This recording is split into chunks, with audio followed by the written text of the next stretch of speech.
Wilde. High above the city, on a tall column, stood the statue of the Happy Prince. He was gilded all over with thin leaves of fine gold. For eyes he had 2 bright sapphires, and a large red ruby glowed on his sword hilt.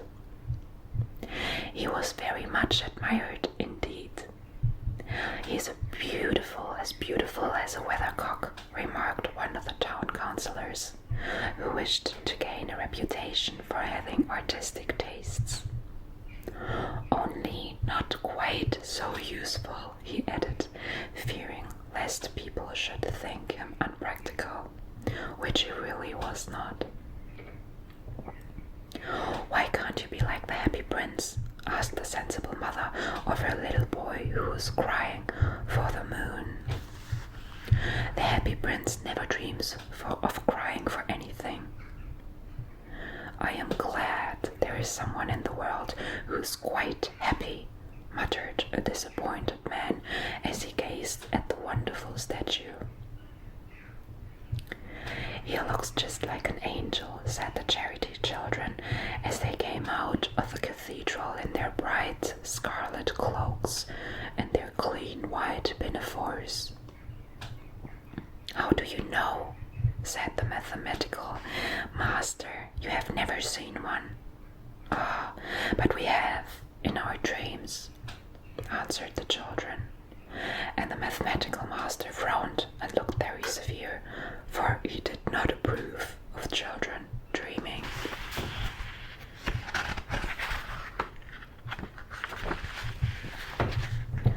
One night there flew over the city a little swallow.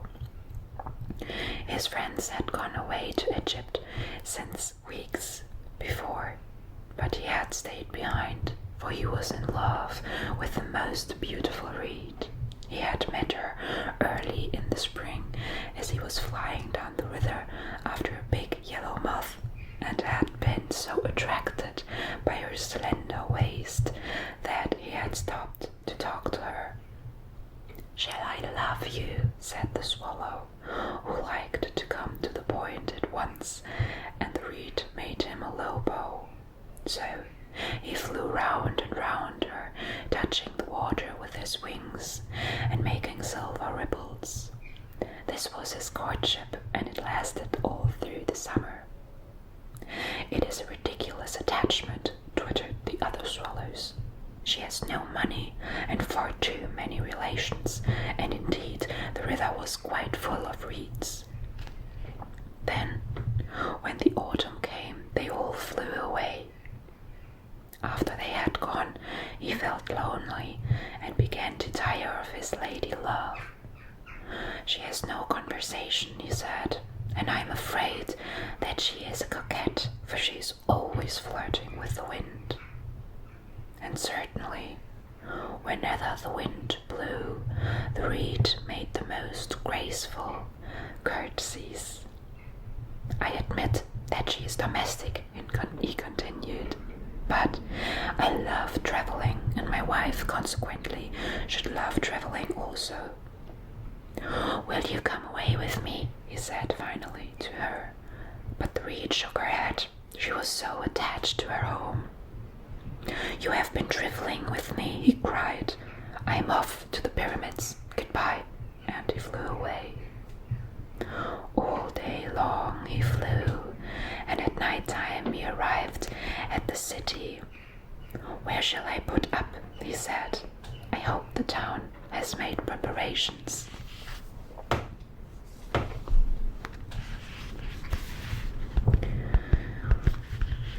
Then he saw the statue on the tall column. "I will put up there," he cried. "It is a fine position with plenty of fresh air." So he alighted just between the feet of the Happy Prince.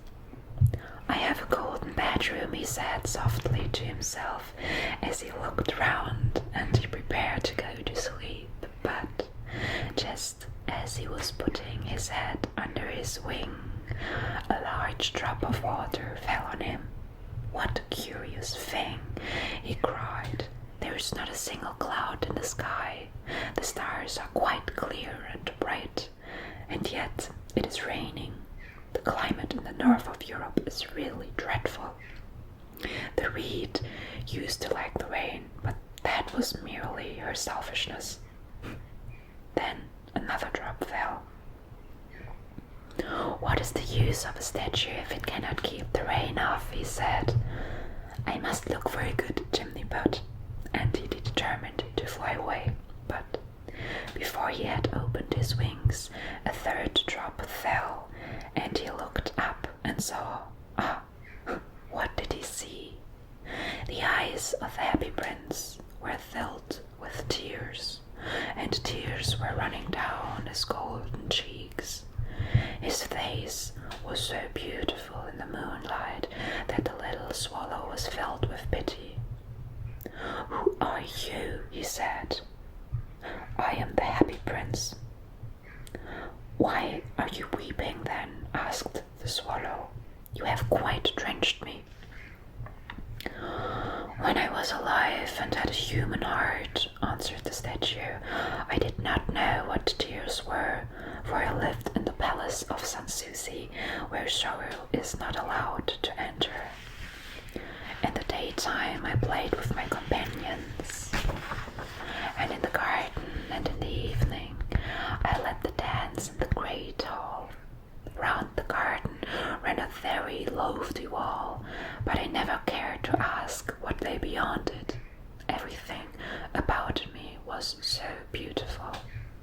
My courtiers called me the happy prince, and happy indeed I was. If pleasure be happiness, so I lived, and so I died.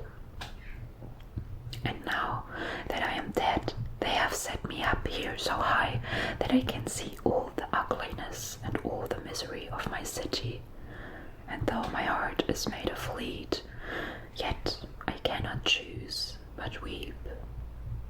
What, is he not solid gold? Said the swallow to himself. He was too polite to make any personal remarks out loud. Far away, continued the statue in a low musical voice, far away in the little street there is a poor house. One of the windows is open, and through it I can see a woman seated at a table. Her face is thin and worn, and she has coarse red hands, all prickled by the needle, for she is a seamstress. She is embroidering passion flowers on a satin ground for the loveliest of the queen's maids of honor to wear at the next court ball. In a bed in the corner of the room, a little boy is lying ill. He has a fever and is asking for oranges. His mother has nothing to give him but river water, so he's crying. Swallow, little swallow, will you not bring her the ruby out of my sword hilt? My feet are fastened to this pedestal, and I cannot move.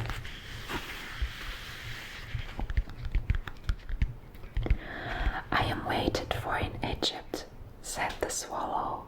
My friends are flying up and down the Nile and talking to the large lotus flowers. Soon they will go to sleep in the tomb of the great king. The king is there himself in his painted coffin. He is wrapped in yellow linen and embalmed with spices. Round his neck is a chain of pale green jade, and his hands are like withered leaves.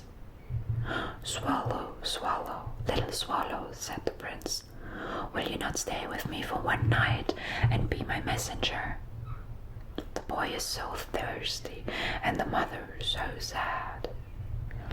I don't think I like boys, answered the swallow. Last summer, when I was staying on the river, there were 2 rude boys. The miller's sons, who were always throwing stones at me. They never hit me, of course. We swallows fly far too well for that, and besides, I come of a family famous for its agility. But still, it mark of disrespect. But the happy prince looked so sad that the little swallow was sorry. "It is very cold here," he said, "but I will stay with you for one night and be your messenger." "Thank you, little swallow," said the prince. So the swallow picked out the great ruby from the prince's sword and flew away with it in his beak over the roofs of the town. He passed by the cathedral tower, where the white marble angels were sculptured. He passed by the palace and heard the sound of dancing. A beautiful girl came out on the balcony with her lover. "How wonderful the stars are," he said to her, "and how wonderful is the power of love." "I hope my dress will be ready in time for the state ball," she answered. "I have ordered passion flowers to be embroidered on it, but the seamstresses are so lazy."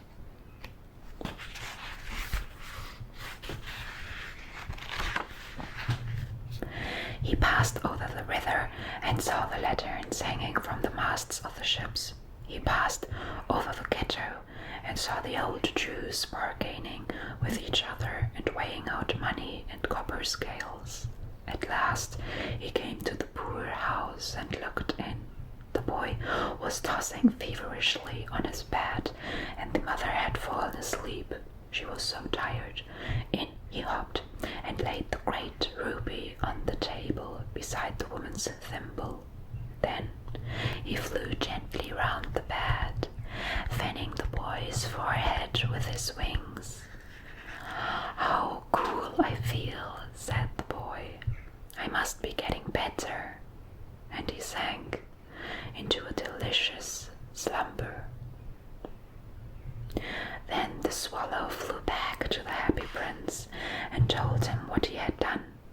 "It is curious," he remarked, "but I feel quite warm now, although it is so cold." "That is because you have done a good action," said the prince, and the little swallow began to think, and then he fell asleep. Thinking always made him sleepy. When day broke, he flew down to the river and had a bath. "What a remarkable phenomenon," said the professor of ornithology as he was passing over the bridge. "A swallow in winter." And he wrote a long letter about it to the local newspaper. Everyone quoted it. It was full of so many words that they could not understand. "Tonight I go to Egypt," said the swallow, and he was in high spirits at the prospect. He visited all the public monuments and sat a long time on top of the church steeple. Wherever he went, the sparrows chirruped and said to each other, "What a distinguished stranger," so he enjoyed himself very much. When the moon rose, he flew back to the happy prince. "Have you any commissions for Egypt?" he cried. "I'm just starting." "Swallow, swallow, little swallow," said the prince, "will you not stay with me one night longer?" "I am waited for in Egypt," answered the swallow. "Tomorrow my friends will fly up to the second cataract. The river horse coaches there among the bulrushes, and on a great granite throne sits the god Memnon. All night long he watches the stars, and when the morning star shines, he utters one cry of joy, and then he is silent. At noon, the yellow lions come down to the water's edge to drink. They have eyes like green barrels, and their roar is louder than the roar of the cataract. "Swallow, swallow, little swallow," said the prince. "Far away across the city, I see a young man in a carriage. He is leaning over a desk covered with papers, and in a tumbler by his side there is a bunch of withered violets. His hair is brown and crisp, and his lips are red as a pomegranate, and he has large and dreamy eyes. He is trying to finish a play for the director of the theater, but he is too cold to write anymore. There is no fire in the grate, and hunger has made him faint. I will wait with you one night longer, said the swallow, who really had a good heart. Shall I take him another ruby? Alice, I have no ruby now, said the prince. My eyes are all that I have left. They are made of rare sapphires, which were brought out of India 1,000 years ago. Pluck out one of them and take it to him.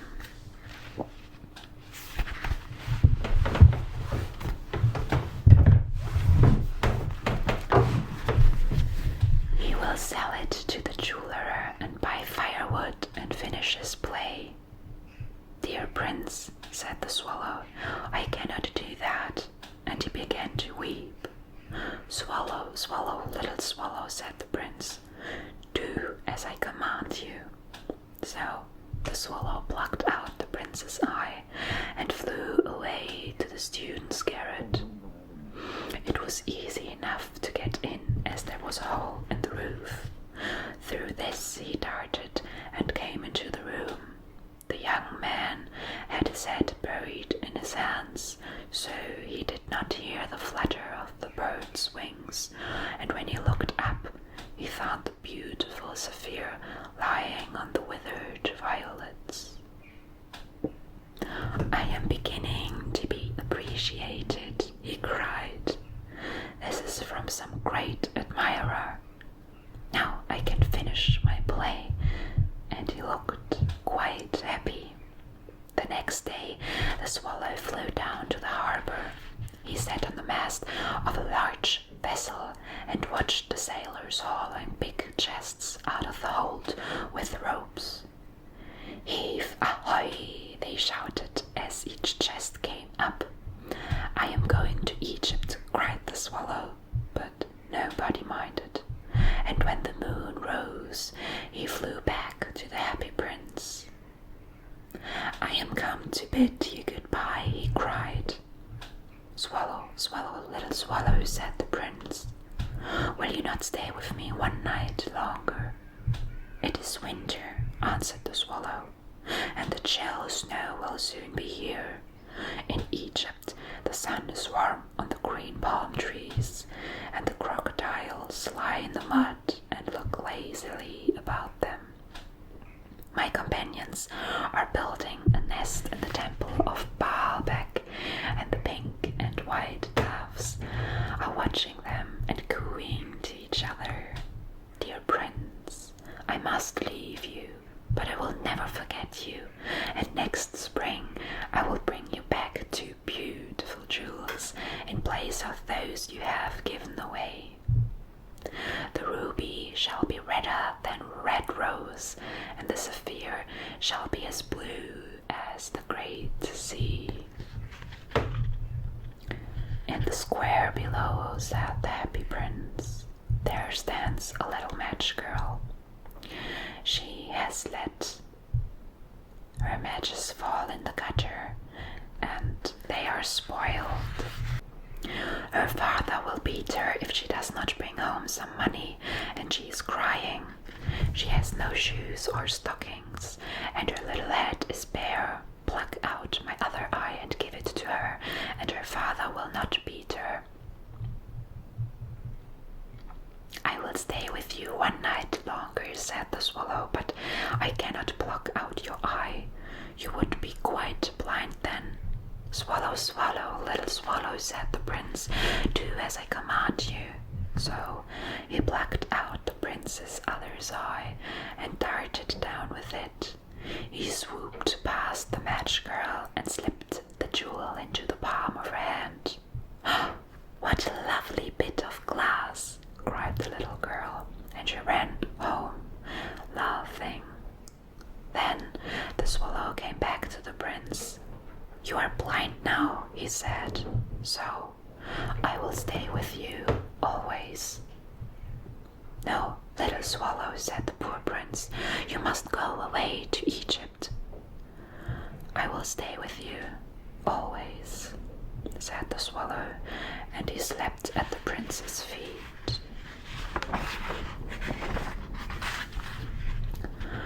All the next day he sat on the prince's shoulder and told him stories of what he had seen in strange lands. He told him of the red ibises who stand in long rows on the bank of the Nile and catch goldfish in their beaks, of the Sphinx who is as old as the world itself and lives in the desert and knows everything, of the merchants who walk slowly by the side of their camels and carry amber beads in their hands, of the king of the mountains, of the moon, who is as black as ebony and worships a large crystal, to the great green snake, of the great green snake that sleeps in the palm tree and has 20 priests who feed it with honey cakes, and of the pygmies who sail over a big lake on large flat leaves and are always at war with the butterflies. "Dear little swallow," said the prince, "you tell me of marvelous things, but more marvelous than anything is the suffering of men and women. There is no mystery so great as misery. Fly over my city, little swallow, and tell me what you see there." So the swallow flew over the great city and saw the rich making merry in their beautiful houses, while the beggars were sitting at the gates. He flew into dark lanes and saw the white faces of starving children looking out listlessly at the black streets. Under the archway of the bridge, 2 little boys were lying in one another's arms to try and keep themselves warm. "How hungry we are," they said. "You must not lie here," shouted the watchman, and they wandered out into the rain. Then he flew back and told the prince what he had seen. "I am covered with fine gold," said the prince. "You must take it off leaf by leaf and give it to my poor. The living always think that gold can make them happy." Leaf after leaf on the fine gold the swallow picked off, till the happy prince looked quite dull and grey. Leaf after leaf of the fine gold he brought to the poor, and the children's faces grew rosier, and they laughed and played games in the street. "We have bread now," they cried. Then the snow came, and after the snow came the frost. The streets looked as if they were made of silver. They were so bright and glistening. Long icicles, like crystal daggers, hung down from the eaves of the houses. Everybody went about in furs, and the little boys wore scarlet caps and skated on the ice. The poor little swallow grew colder and colder, but he would not leave the prince. He loved him too well. He picked up crumbs outside the baker's door when the baker was not looking, and tried to keep himself warm by flapping his wings. But at last he knew that he was going to die. He had just enough strength to fly up to the prince's shoulder once more. "Goodbye, dear prince," he murmured. "Will you let me kiss your hand?" "I am glad that you are going to Egypt at last, little swallow," said the prince. "You have stayed too long here, but you must kiss me on the lips, "It is not to Egypt that I am going," said the swallow. "I am going to the house of death. Death is the brother of sleep, is he not?"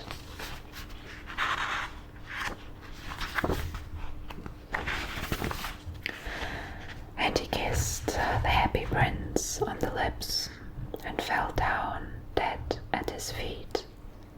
At that moment a curious crack sounded inside the statue, as if something had broken. The fact is that the leaden heart had snapped right in two. It certainly was a dreadfully hard frost. Early the next morning the mayor was walking in the square below in company with the town councillors. As they passed the column he looked up at the statue. "Dear me, how shabby the happy prince looks," he said. "How shabby indeed," cried the town councillors, who always agreed with the mayor, and they went up to look at it. "The ruby has fallen out his sword, his eyes are gone, and he is golden no longer," said the mayor. "In fact, he is little better than any beggar." "Little better than any beggar," said the town councillors. "And here is actually a dead bird at his feet," continued the mayor. "We really must issue a proclamation that birds are not to be allowed to die here." And the town clerk made a note of the suggestion. So they pulled down the statue of the happy prince. As he is no longer beautiful, he is no longer useful, said the art professor at the university. Then they melted the statue in a furnace, and the mayor held a meeting of the corporation to decide what was to be done with the metal. "We must have another statue, of course," he said, "and it shall be a statue of myself." "Of myself," said each of the town councillors, and they quarreled. When I last heard of them, they were quarreling still. "What a strange thing," said the overseer of the workmen at the foundry. "This broken lead heart will not melt in the furnace. We must throw it away." So they threw it on a dust heap where the dead swallow was also lying. "Bring me the two most precious things in the city," said God to one of his angels. And the angel brought him the leaden heart and the dead bird. "You have rightly chosen," said God, "for in my garden of paradise this little bird shall sing forevermore, and in my city of gold the happy prince shall praise me."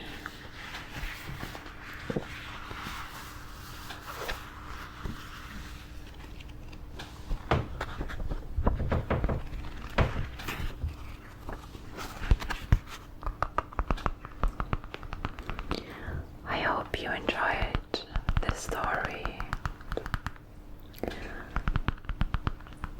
and I hope that you are relaxed, or ready to sleep now. I'm sending you love.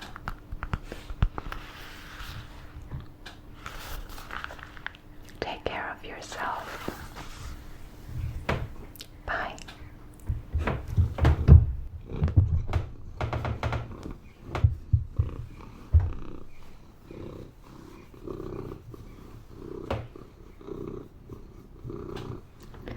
Short break.